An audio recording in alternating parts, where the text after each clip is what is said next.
मी सौ साखरे नर्मदे हर या आमच्या यूट्यूब चॅनलवर आपलं स्वागत करते आणि आपण आपला थोडक्यात परिचय द्यावा।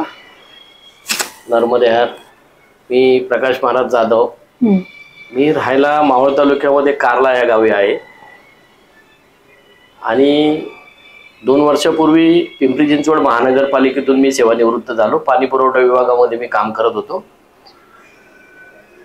33 वर्ष पिंपरी चिंचवड महानगरपालिकेमध्ये मी सेवा केली, पाण्याशी संबंधित, जलतत्वाशी संबंधित। आणि गेली 20 ते 25 वर्षापासून आळंदी पंढरपूरची वारी आणि तुकाराम महाराजांचा गाथा आणि माऊलींची ज्ञानेश्वरी याच्यावर मी प्रवचनातून समाज प्रबोधनासाठी कार्य करतो। मग तुम्हाला तुमच्या बॅकग्राऊंडमध्ये अर्थात आहेच आध्यात्मिक, तर तुम्हाला नर्मदा परिक्रमा करायची अंतस्फूर्ती कशी झाली? प्रातस्मरणीय गुरुवर्य जे आता हयात नाहीत, मागच्या कोविडमध्ये जे स्वर्गवासी झाले ते रवींद्र महाराज पंडित आणि आमचे बरेच सत्संगी, असा आमचा रविवारचा सत्संग असायचा आणि त्याच्यामध्ये नेहमी गुरुजींकडून नर्मदा परिक्रमेविषयी विषय यायचा बोलताना सत्संगामध्ये की आपल्या हिंदू धर्माची फार खूप पवित्र अशी ही नर्मदा परिक्रमा आहे। परिक्रमा तर तशा अनेक करतात लोक, कुरुक्षेत्राची करतात, गिरनारची करतात आणि ह्या सगळ्यामध्ये नर्मदा परिक्रमेला अनन्यसाधारण महत्व आहे। तर आमचे गुरुजी नेहमी सांगायचे की आयुष्यात एकदा तरी ती परिक्रमा पायी केली पाहिजे आपण।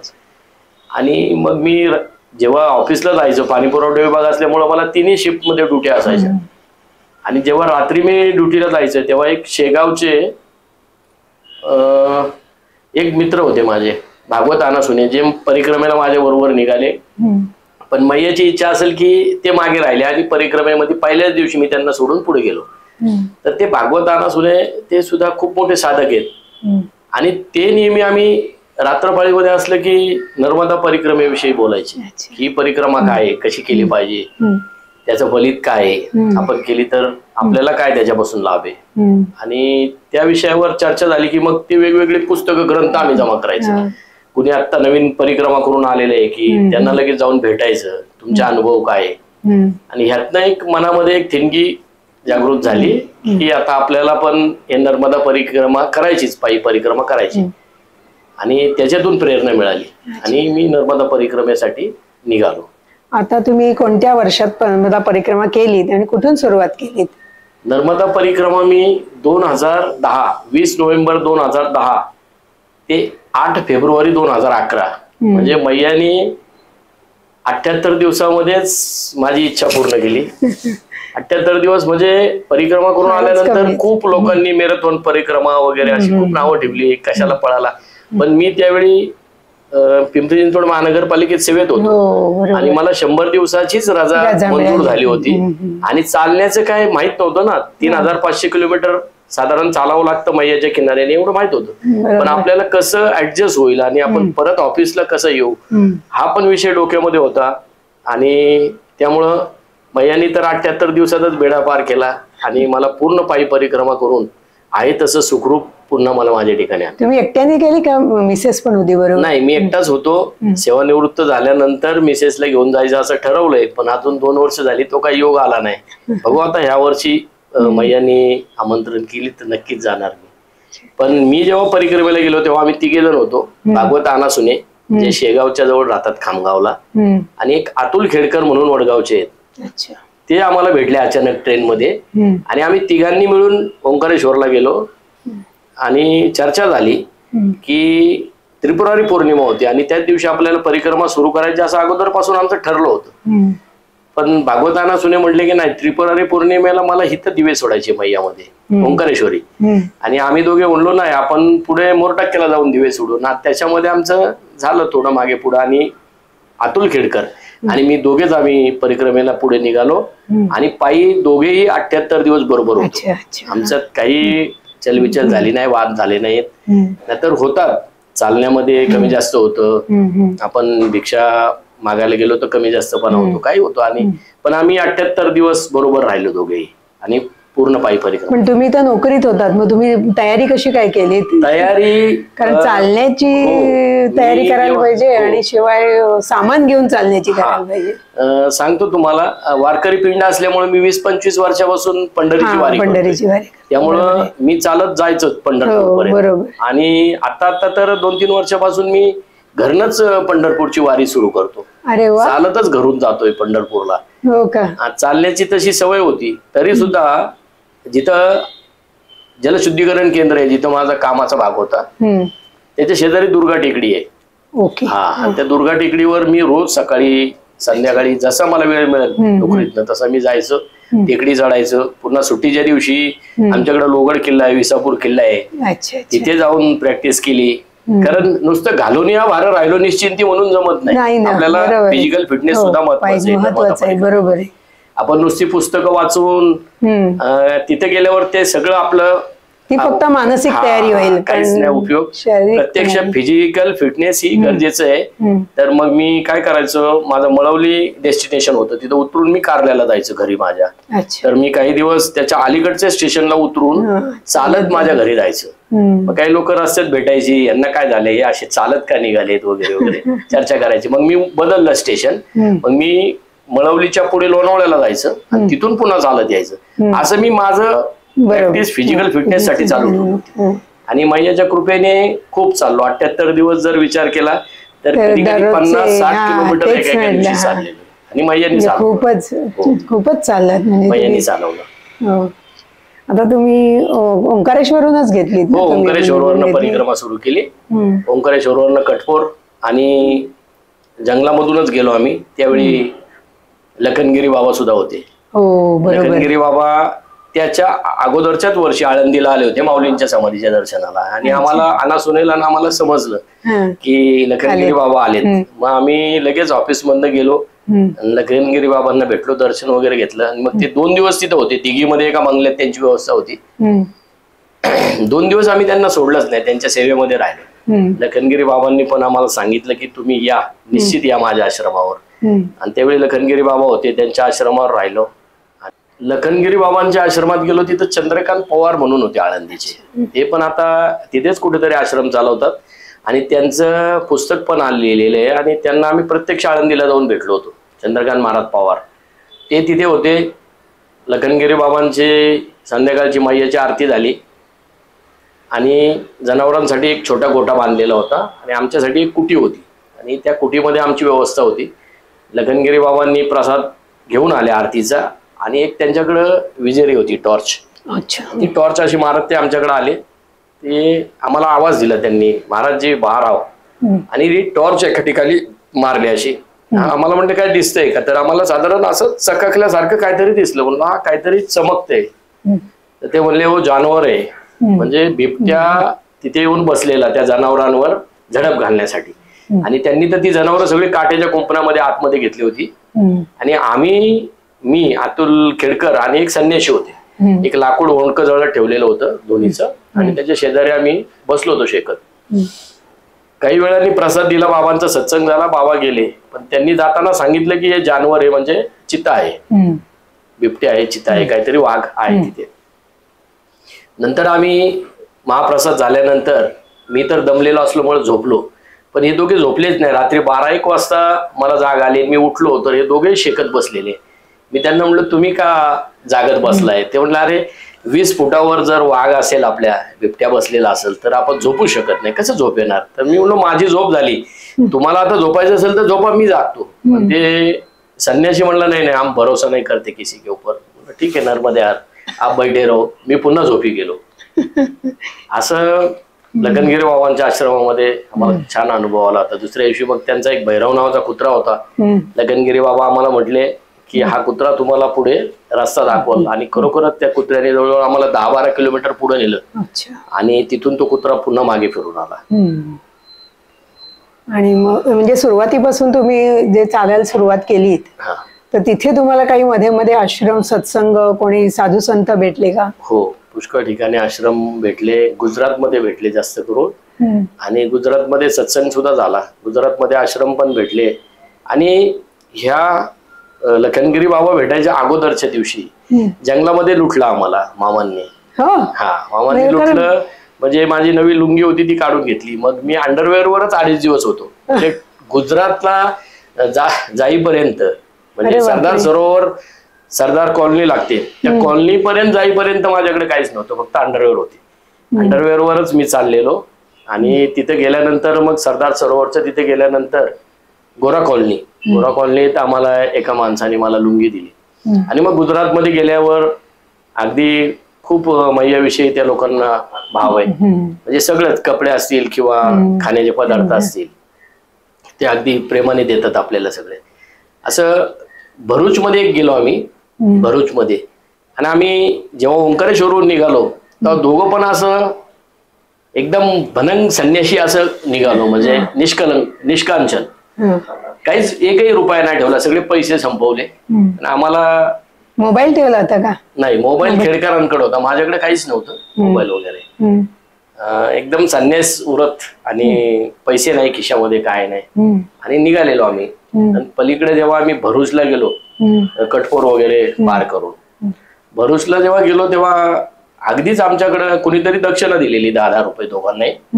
आणि आमचं स्नान वगैरे झालं. आणि खूप मोठी बाजारपेठ लागते अशी.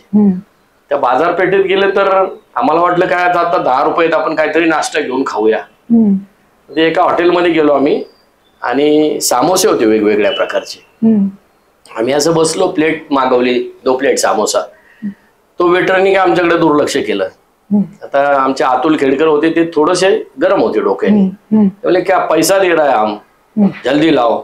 मग तो मालक उठून आला, तो बोला हम जानबूझ के नहीं दे रहे, आप परिक्रमा है क्या? परिक्रमा में है? हाँ जी, हम परिक्रमा है. तो आगे हिंदू होटल देख के खा लेना, ये मुस्लिम होटल है. तो क्या हो गया मुस्लिम होटल? तो बोले खीमा का समोसा है. अरे बापरे, खीमा का समोसा आहे. आणि मैयाने आम्हाला वाचवलं. जर त्या माणसाने आम्हाला प्रत्यक्ष सांगितलं नसतं की हा खिम्याचा समोसा आहे, त्यांनी जर दिला असता चुकून, आणि तो जर आम्ही खाला असता तर फार मोठं पाप आमच्या माती आलं असतं. मैयाने वाचवलं. आणि मग मात्र आम्ही ठरवलं की आता खायचंच नाही काही.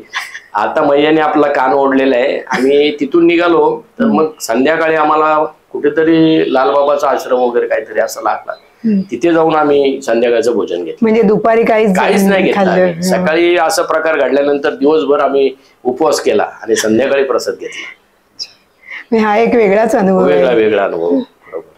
म्हणजे त्यांनी सुद्धा हे दाखवली, आस्था दाखवली. तो मुस्लिम धर्माचा असून सुद्धा त्याने आस्था दाखवली मैयाविषयी की तुम्ही खाऊ नका पुढे, हिंदू हॉटेल बघून खा म्हणून.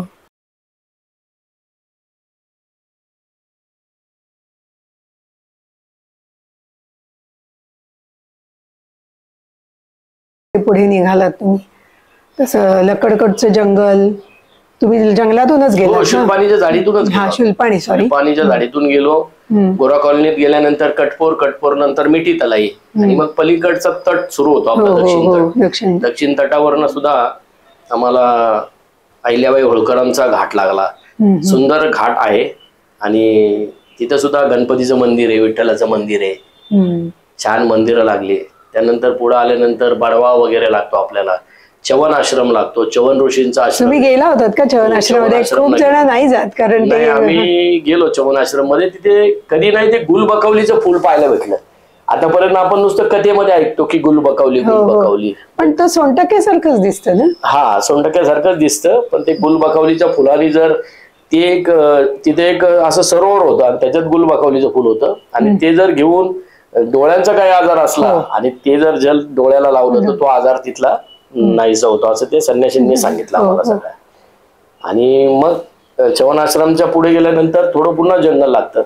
असं जंगल पार करत चाललो. आमच्याकडं फारसा वेळ नव्हता. निसर्ग खूप सुंदर आहे, मैया खूप सुंदर आहे. सुंदर पक्षी किलबलाट करतात, सुंदर गाणी गातात, असे सगळे शेतं अशी हिरवीगार आहेत, छान सुंदर आहे. पण मैयाची इच्छा असेल की आम्हाला किती वेळ थांबवायचं किनाऱ्यावर आणि किती कसं करायचं, त्यामुळं आम्ही चालतच असायचं. साधारण भिक्षा मागायची वेळ आली की दुपारी भिक्षा करायचं आम्ही. भेटली भिक्षा तर ठीक आहे, नाही भेटली तर जे असेल ते बिस्किट किंवा मैया जेल घ्यायचं आणि तेच प्यायचं आणि तसंच पुढे जायचं. पण आम्हाला दोघांनाही स्वयंपाक येत नव्हता. सदाव्रत घेता आलं नाही त्यामुळे. सदाव्रत घेतलं तरी आम्हाला बनवता येत नव्हतं. अच्छा. आणि बऱ्याच ठिकाणी बऱ्याच आश्रमातनं आम्हाला साधूंनी संतांनी महंतांनी हे शिकवलं की परिक्रमा करायची असेल तर सदाव्रत घेऊन तुम्ही चूल 3 दगडाची मांडून काहीतरी केलं पाहिजे. आम्ही एकदाच प्रयत्न केला ब्राह्मणगावला, एकदाच प्रयत्न केला. 31 डिसेंबर होता, दोन्हीकडं पलीकडे होशंगाबाद होतं, अगदी जल्लोष चालला होता नवीन वर्षाच्या स्वागताचा, फटाके पार्ट्या चालल्या होत्या लोकांच्या काय. त्या दिवशी आम्हाला काहीच म्हणजे मिळण्याचा चान्सच नव्हता त्या आश्रमामध्ये. त्यांनी आम्हाला सदाव्रत दिलं, तांदूळ आणि डाळ होती. तर आम्ही जेव्हा बॅटरीच्या उजेडात ती निवडायला गेलो तर त्याच्यामध्ये उंदराच्या लेंड्या वगैरे होत्या. तरी पण आम्ही ते साफ केल्या आणि पातीला दिलं त्यांनी. त्या पातील्यामध्ये ते खिचडी बनवण्याचा प्रयत्न केला. काही पोलीस अलीकडच्या तटावर होते बंदोबस्तासाठी मध्य प्रदेशचे, ते आम्हाला म्हणत होते की आमच्या डब्यामध्ये खा. पण आम्ही म्हणलो नाही, तुम्ही काय मांसाहार वगैरे करणार असाल, 31 डिसेंबर आहे तर आम्ही खाऊ शकत नाही. तर मग आम्ही त्या एकच दिवस आम्ही तिथे की प्रसाद बनवला, मैयाला भोग दिला आणि खडे वगैरे त्यात अनेक गोष्टी होत्या.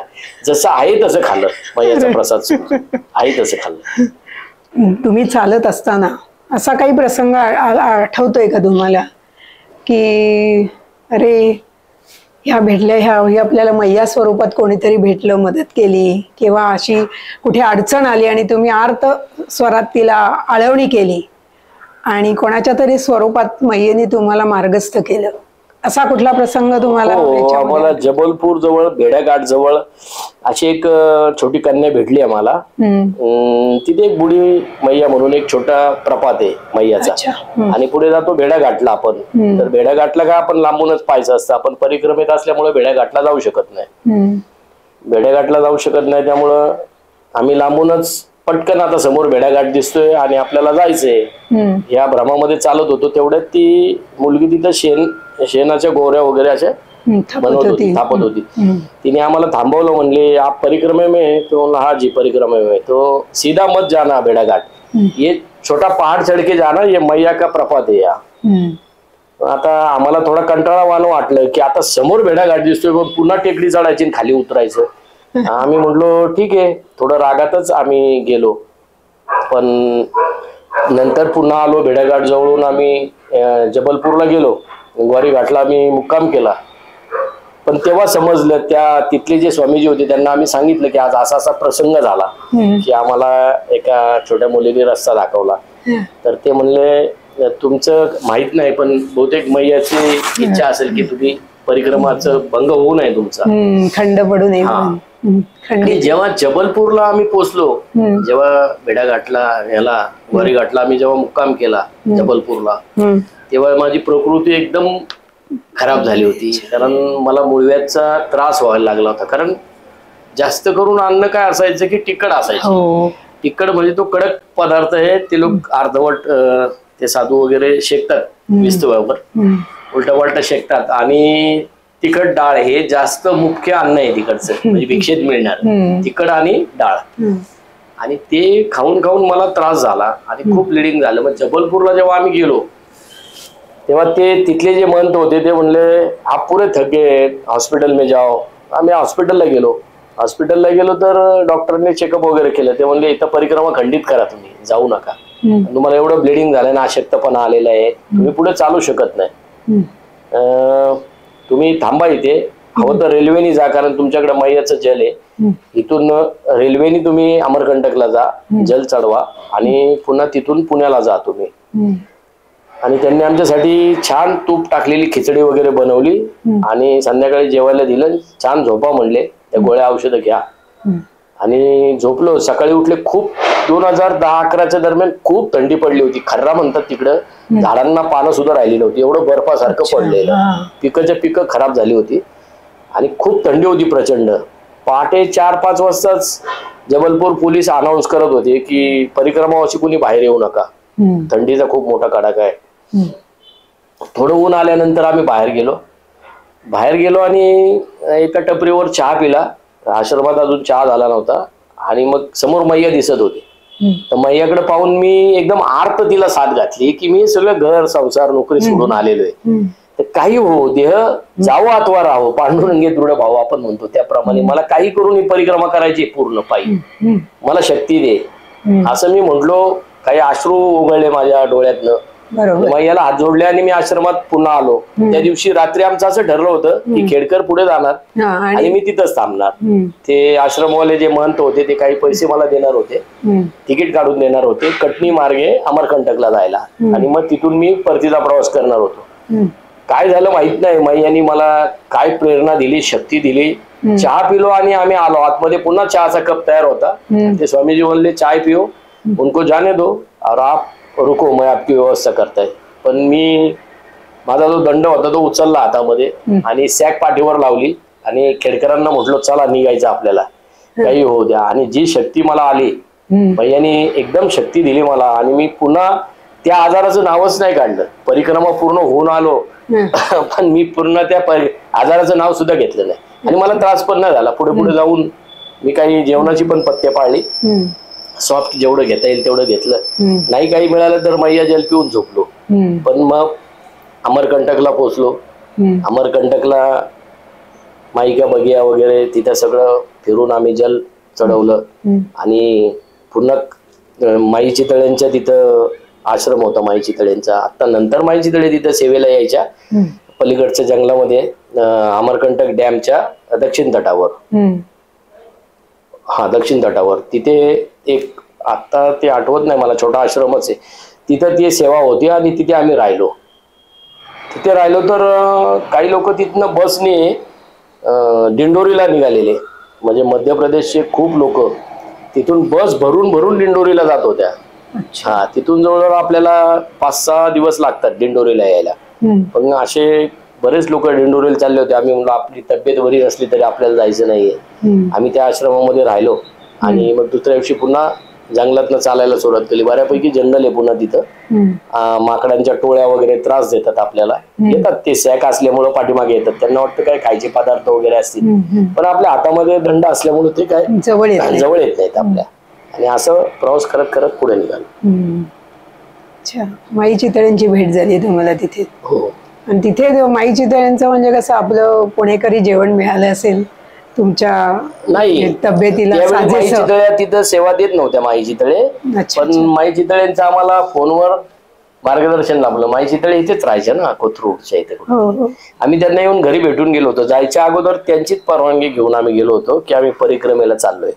त्यानंतर त्यांनी त्या सेवा सुरू केल्या, मध्ये मध्ये कुठं जाऊन गाडी थांबवून सेवा करायच्या. परिक्रमा, तुम्ही आता आध्यात्मिक आहात म्हणून तुम्हाला हा प्रश्न विचारणं योग्य वाटत नाही मला, पण तरी सुद्धा विचारते की परिक्रमा करीत गेल्यानंतर तुमच्या स्वभावात तुम्हाला काही फरक जाणवतो का? हो, निश्चित जाणवतो. मैयाची कृपा आहे. आपण खूप ऍडजस्टमेंट करायला शिकतो. सुरुवातीला आम्ही भिक्षा करायचो ना, तेव्हा सुरुवातीला आपला अहंकार जागा व्हायचा की आपण मी का मागू भिक्षा कुणासाठी, का म्हणजे मी माझ्यासाठी तरी का कुणाच्या दारात जाऊन नर्मदे हार वगैरे म्हणू. सुरुवातीला अहंकार आडवा यायचा, पण नंतर नंतर मैयानी हे करून दिलं की हे नाही केलं आपण तर निष्कांचन आहे, आपल्या खिशात तर रुपया नाही काही, आणि भिक्षावृत्ती जर नाही अवलंबली तर आपण काय खाणार आणि चालणार कसं. एनर्जी तर पाहिजे, कॅलरीज तर पाहिजे बॉडीमध्ये. आणि मग तो हळूहळू अहंकार दूर झाला.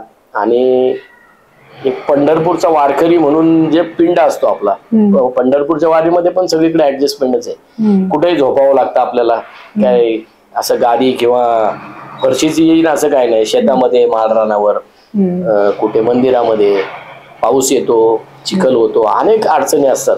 आणि तो एक पिंड होता वारकरीचा. त्यामुळं आणि मैयाने खूप ताकद दिली, खूप ताकद दिली. कधी कधी 2-2 दिवस अन्न मिळालंच नाही. हा, 2-2 दिवस मिळाले नाही. मग नुसतं बिस्किट आणि मैया जल पिऊन चालायचं. पण 2 दिवस अन्न नाही मिळालं तरी तिसऱ्या दिवशी पुन्हा 50 किलोमीटर मैया चालवायची, निश्चित चालवायची. ती ताकद, एनर्जी मैयत देत.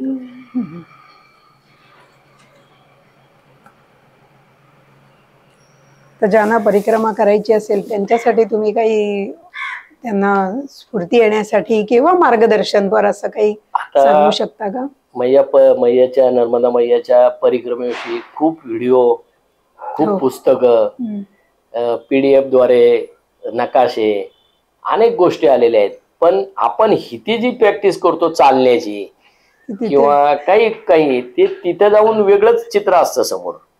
म्हणजे एकतर आपण हिते जेव्हा चालतो तेव्हा पाठीवर 8-10 किलो वजन घेऊन चालत नाही. तिथे गेल्यानंतर सॅकचं ओझं असतं पाठीवर आपल्या. बरोबर. त्यानंतर भौगोलिक परिस्थितीचा विचार केला तर हिथं आपण छान रस्त्याने चाललेलो असतो. तिथं जर गेलो तर भवाना डोंगर वगैरे सारखे असे मोठे मोठे पहाड आहे. भवाना डोंगर आहे, असे मोठे मोठे पहाड आहेत की जे चढायला आणि उतरायला इतके अवघड आहे. आणि त्याची आपल्याकडे प्रॅक्टिस नसते. आपण इथं नुसतं 8-10 किलोमीटर चालतो किंवा 5 किलोमीटर चालतो आणि म्हणतो माझी प्रॅक्टिस झाली, आता मी जायला तयार आहे. पण नवीन जाणाऱ्या लोकांना किंवा परिक्रमावासींना मी हेच सांगेन की सेवावृत्ती पाहिजे आणि मैयाविषयी भाव पाहिजे, निष्ठा पाहिजे, भाव पाहिजे, निष्ठा पाहिजे, तरच जाणं योग्य आहे. ही नर्मदा मैयाची ही परिक्रमा आहे, हे काय यात्रा किंवा सहल नाहीये. कारण आता जे आमचे सेमलदाचे जे संत आहेत पकड बाबा, ते हेच सांगतात ते लोकांना की तुम्ही यात्रा म्हणून येऊ नका, नाही का. भाव मैयाविषयी भाव ठेवा, परिक्रमेचे नियम पाळा, सूर्योदय पाळा, सूर्यास्त पाळा, सूर्यास्त झाला की जागेवर थांबा, सूर्योदय झाल्याशिवाय निघायला चालायला सुरू करू नका. त्यानंतर स्नानाच्या विषयी सुद्धा मैयाचं स्नान रोज झालं पाहिजे, मैयाची आरती रोज झाली पाहिजे. या सगळ्या गोष्टी आपल्याला काटेकोर करता येत असतील काटेकोरपणे तरच परिक्रमेविषयी परिक्रमेला जायला पाहिजे. नाही तर नुसतं जायचं आणि काहीच आपल्या पदरात पडायचं नाही तर त्याला काय अर्थ नाही. मी शुलपाली झाडीतलाच एक अनुभव सांगेल. ज्या दिवशी आम्हाला मामा लोकांनी लुटलं, कपडे आणि पैसे वगैरे सगळे घेतले, त्याच दिवशी आम्ही चालत निघालो होतो. जंगलामध्ये रस्ता चुकलो तर एका झोपडी लागली, एक झोपडी, आणि त्या झोपडीमध्ये आम्ही सहज आवाज दिला तर 1-2 महिला दिसल्या आम्हाला आतमध्ये. आणि त्यांना काय नेमाडी भाषा येत होती, बऱ्यापैकी आपली भाषा समजत नव्हती, पण आपला ड्रेस कोड असतो परिक्रमेचा, त्या ड्रेस कोड वरनं त्यांनी साधारण समजलं की हे परिक्रमावासी. पण त्यांनी आम्हाला आतमध्ये घेतलं. तारेचं कंपाऊंड होतं आणि एकच झोपडं होतं त्यांचं. तारेचं कंपाऊंड होतं, आतमध्ये घेतलं आम्हाला. बाहेर बऱ्यापैकी परसबाग लावलेली अशी, म्हणजे मिरचीची झाडं, टोमॅटो वगैरे ही झाडं लावलेली.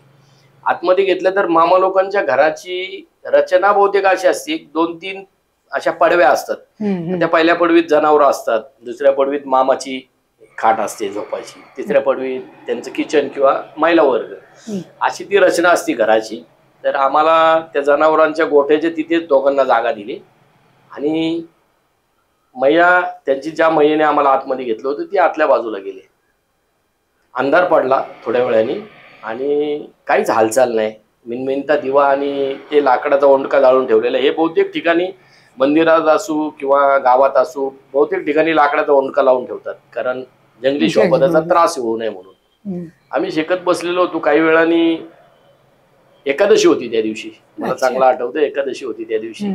त्याच्या आदल्या दिवशी जेव्हा आम्ही निघालो होतो तेव्हा एका आश्रमामधून आम्हाला काही भुईमुगाच्या शेंगा दिल्या होत्या एकानी, त्या पण आमच्या सॅकमध्ये होत्या. आणि मी तर दमलो होतो बऱ्यापैकी, जरा शेकोटीची ऊब लागल्यामुळे मी झोपलो. आमचे खेडकर गप्पा मारत बसले होते. चांगला अंधार झाल्यानंतर तो मामा आला घरी. त्या दिवशी लुटलेलं होतं आम्हाला, काहीच नव्हतं आमच्याकडे, पैसे नव्हते, मला तर लुंगी पण नव्हती. मामा आला, त्यांच्या भाषेमध्ये त्यांनी बोललं, पण त्यांची मैयाविषयी इतका आदर आहे, इतका भाव आहे की आपण जेव्हा त्यांच्या घरी जातो झोपडीमध्ये तेव्हा नर्मदा मैया प्रत्यक्ष आली इतका त्यांना आनंद असतो. आणि मी काय करू तुमच्यासाठी आणि काय. मग त्या दोघांमध्ये चर्चा झाली आणि तो मामा लगेच बाहेर पडला. आता आम्हाला काय वाटलं त्यांनी ते काय आणलं असेल मासेमारी वगैरे करून ते दिलं. आणि आता हा काय पिऊन वगैरे येतोय का काय, पुन्हा आपल्याला त्रास देतो का काय, कारण मन आहे, मन काय विचार करायला सांगू शकत नाही. आणि तो गेला निघून. पुन्हा ती मैया आतमध्ये, आम्ही बाहेर होतो तर आमच्या शेजारी गोठा होता, काही कोंबड्या होत्या. ती कोंबडी उडून त्या बकरीच्या अंगावर बसायची, ती बकरी ओरडली की ते गाढव लात मारायचं तिला. म्हणजे असा खूप प्रकार होता. आणि सारखं ते आम्ही आनंद घेत होतो ते पाहण्याचा सगळा, कारण वेळ जात नव्हता. जवळजवळ 1-2 तासांनी मामा पुन्हा आला आणि आवाज दिला त्यांनी.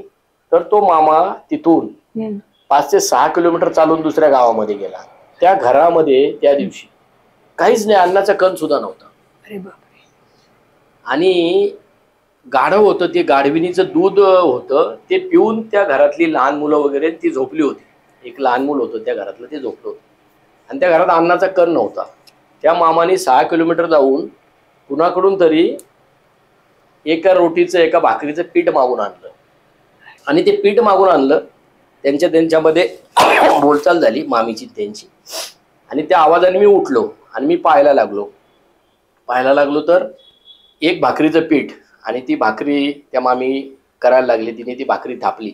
मग ती भाकरी आम्हाला उठवलं, म्हणले आता हा प्रसाद म्हणून घ्या तुम्ही. तोपर्यंत रात्रीचे 12 वाजून गेले होते, म्हणजे द्वादशी सोडायची वेळ झाली होती. मी म्हणलो काय पांडुरंगाची इच्छा असेल बघा. आणि ते म्हणले कशाबरोबर खाणार तुम्ही, मिठाबरोबर खा, नाही तर हिरवी मिरची, नाहीतर गाढविणीचं दूध, नाहीतर शेळीचं दूध, असे बरेच पर्याय आमच्या पुढे ठेवले. मी म्हटलो एक काम करू आपण, समोर तवा तर होताच आणि बॅगमध्ये शेंगा होत्या काही, त्या खेडकर लावून आपण त्या शेंगा फोडू, त्याची चटणी बनवू, हिरवी मिरची आहे, मीठ आहे, आणि मग त्याची चटणी वगैरे बनवली. ते करेपर्यंत आम्हाला 1:30 पावणे 2 झाले सगळे रात्रीचे. किर्रा अंधार पडलेला, जंगल, एकटी झोपडी आतमध्ये. आणि मग ते आम्हाला म्हणायचे तुम्ही खा.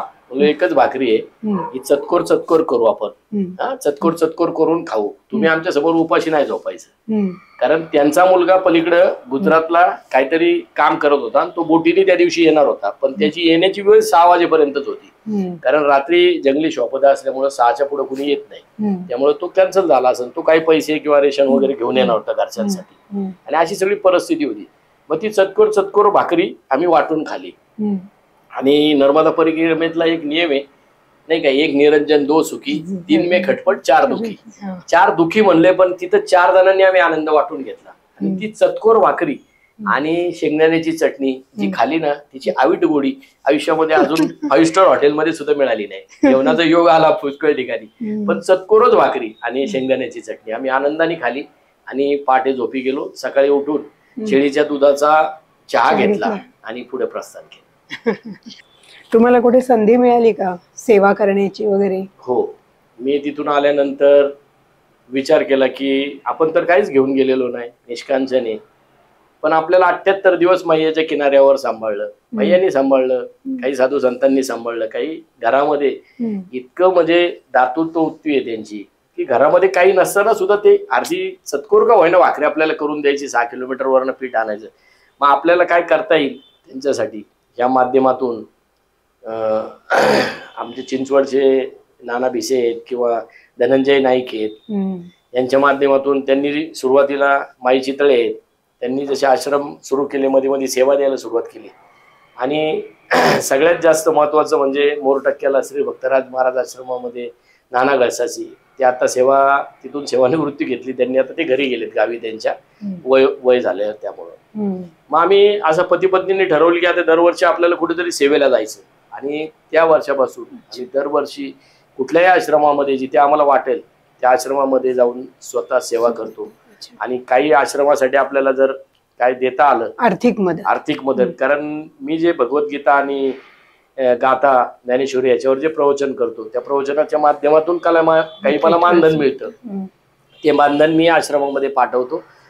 आणि त्यातनं आपण आठवड्यातनं, महिन्यातनं फोन असतो. आता सेमरला आमचं अन्नक्षेत्र चालू आहे फक्कड बाबांचे तिथे दक्षिण उत्तर तटावर, तर त्यांना आम्ही मधून अधून विचारत असतो की अन्नक्षेत्रासाठी काय हवं असेल तर सांगा. आणि मग आपल्याला जेवढं शक्य होईल तेवढं आपण त्यांना देण्याचा प्रयत्न करतो.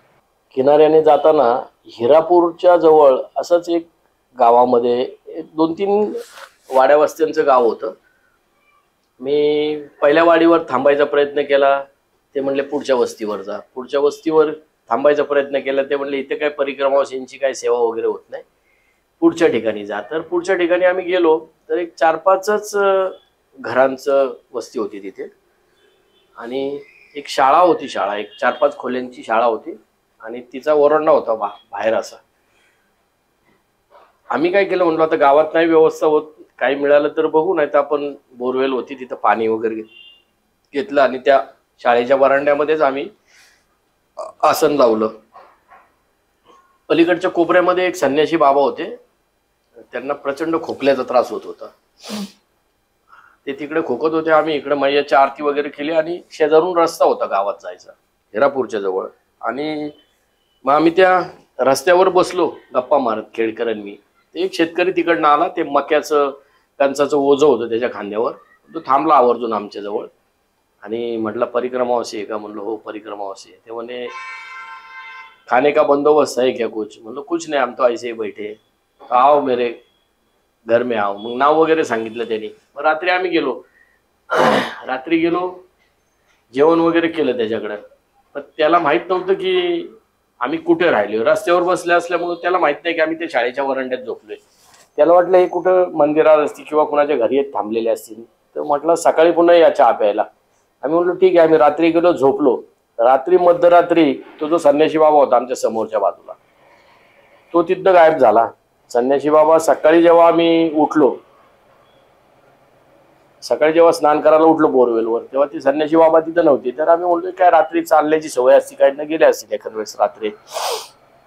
आम्ही आमचं स्नान केलं आणि पुन्हा चहा प्यायला त्या शुक्लाजी म्हणून होते त्यांच्या घरी गेलो. मग त्यांनी आम्हाला सांगितलं की कुठं राहिले होते रात्री तुम्ही? आम्ही सांगितलं ते शाळेच्या वरांड्यात झोपलो होतो. तर ते आम्हाला म्हटले गेले 10-12 वर्षापासून ती शाळा बंद आहे, कारण तिथं भूताखेताचा वास आहे त्या शाळेमध्ये आणि तिकडे कुणी रात्री जात पण नाही त्या बाजूला, त्या शाळेच्या बाजूला. आणि तुम्ही कसं काय झोपले म्हणे तिथे? म्हणतो का आम्हाला तर काय माहिती नाही, आम्ही दमलेलो होतो, तुमच्याकडनं जेवण करून गेलो, झोपलो. आणि एक संन्यासी बाबा होता म्हणलं रात्री तिथे खोकत होता तो. नंतर पाठ एक रात्री कुठं गेला ते माहित नाही आम्हाला. आणि मग त्यांनी सांगितलं की ती शाळा 8-10 वर्षापासून बंद आहे, तिथं मुलं आम्ही जाऊ देत नाही आणि कुणी जातच नाही त्या शाळेमध्ये. म्हणजे अशा भूतखेताच्या परिसरात सुद्धा आम्ही एक रात्र काढली हिरापूरला.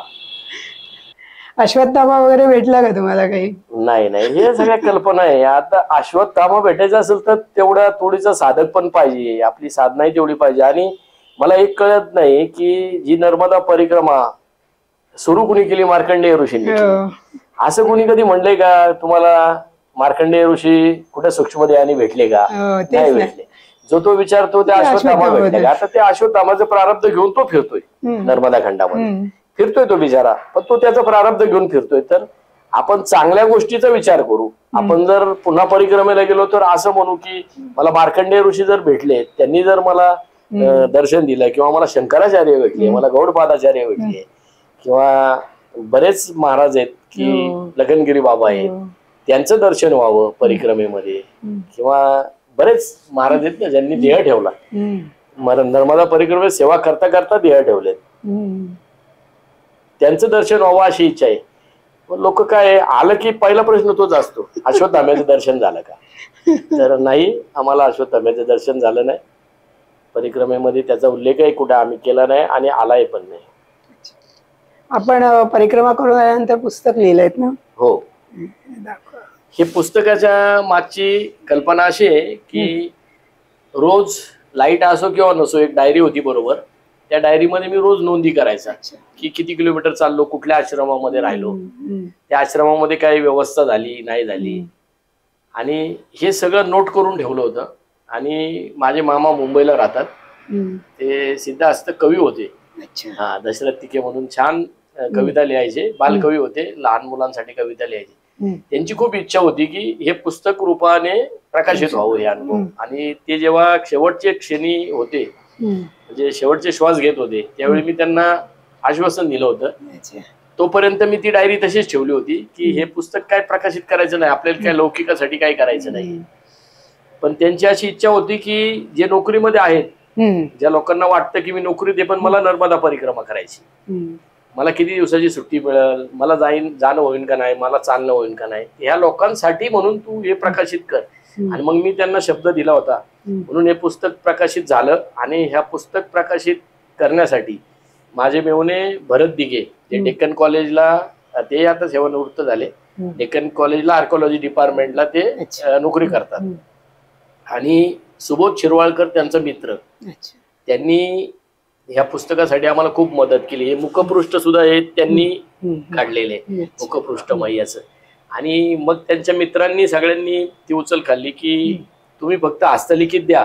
हस्तलिखित त्यांनी घेतलं आणि हे हस्तलिखित नुसतं डायरीमध्ये शॉर्ट मध्ये लिहिलेलं होतं. ते मोठं ब्रीफ मध्ये करण्यासाठी माझी पत्नी सौ राजेश्री हिने खूप मदत केली. हिने ते सगळं त्याला अगदी अलंकारिक भाषेमध्ये वगैरे लिहून सगळं तयार करून मग ते हस्तलिखित आम्ही त्या शिरवाळकरांकडे दिलं आणि त्यांनी मग हे पुस्तक प्रकाशित केलं. तर मी त्यांना त्यावेळी तेच सांगितलं होतं की पुस्तक प्रकाशित झाल्यानंतर त्याचं मानधन वगैरे मला काही नको. पण ते म्हणले त्याशिवाय तसं करारच नाही होणार, तुम्हाला मानधन घ्यावं लागेल काय. मग ते पहिल्या आवृत्तीचं मानधन होतं ते आम्ही सकाळ रिलीफ फंडासाठी, दुष्काळ फंडासाठी दिलं आणि दुसऱ्यांदा जी दुसरी आवृत्ती निघाली त्याच्या मी काही प्रती घेतलेले आहेत विकत त्याच प्रकाशकाकडून. हे दिलीप राज प्रकाशन मोठं प्रकाशन आहे पुण्यातलं आपलं, त्यांनी पुस्तक प्रकाशित केलंय. त्यानंतर ह्या पुस्तकाला राज्यस्तरीय हे पुरस्कार मिळण्यासाठी त्याची पण हे झालेली आहे पुस्तकाची निवड. निवड. पण मला त्या भानगडीत जायचंच नव्हतं पुढे, मला ते नकोच होतं. आणि मध्य प्रदेश मधून पण एका लेखकाने मला हक्क द्या म्हणून सांगितलं होतं की हिंदीत भाषांतर करतो या पुस्तकाचं. पण या पुस्तकाचा उद्देश हाच आहे की जरी नोकरीत असलो आपण तरी असं कमी वेळात सुद्धा जर तुम्ही मैयांनी जर मनावर घेतलं की याला परिक्रमा करून घ्यायची याच्याकडून तर अगदी छान परिक्रमा होऊ शकते. आणि त्यासाठी हे पुस्तक आता पण जेव्हा जेव्हा मला परिक्रमावासी कुणी भेटतात की ज्यांना नर्मदा परिक्रमेविषयी आवड आहे किंवा ज्यांना परिक्रमेसाठी जायचंय अशा अनेक लोकांना ह्या प्रति मी विना मोबदला देतो. म्हणजे याचे काही मी पैसे वगैरे घेत नाही, सेवा म्हणून देतो की मैयाच्यासाठी आपण काहीतरी करू, त्यासाठी हे पुस्तक मी प्रकाशित केलेले आहे. श्री नर्मदा परिक्रमा, लेखक श्री प्रकाश जाधव. ही दुसरी आवृत्ती निघाली का हो, ही दुसरी आवृत्ती आहे. आणि हे छान आहे. म्हणजे जे नोकरी करतात त्यांना ते समजेल की नक्की कशी परिक्रमा करायला पाहिजे. हो, हे महत्वाचं आहे. हो हो. आणि तोच उद्देश डोळ्यासमोर ठेवून त्या भ्रमंती नको. भ्रमंती नको. आणि पुन्हा एक सांगेल की मला किती दिवस किनाऱ्यावर ठेवायचं हे मैयाच्या हातामध्ये होतं.